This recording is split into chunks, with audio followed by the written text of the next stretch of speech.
Yo, greetings to you guys. I go by the name of Kutono Mukwe and welcome to my YouTube channel, guys. As you can see for yourself, guys, it's a very hot morning here in South Africa, guys.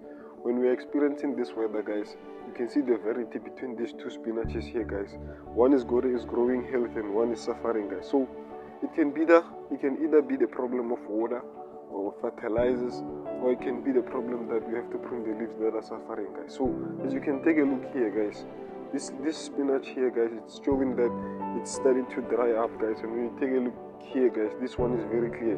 And when we apply fertilizers, guys, we apply the same very quantity, guys. So it can be easily seen or be seen that this sack here and this sack here have different minerals in them, guys. So we will take a look here in the Swiss Chard Spinach, guys.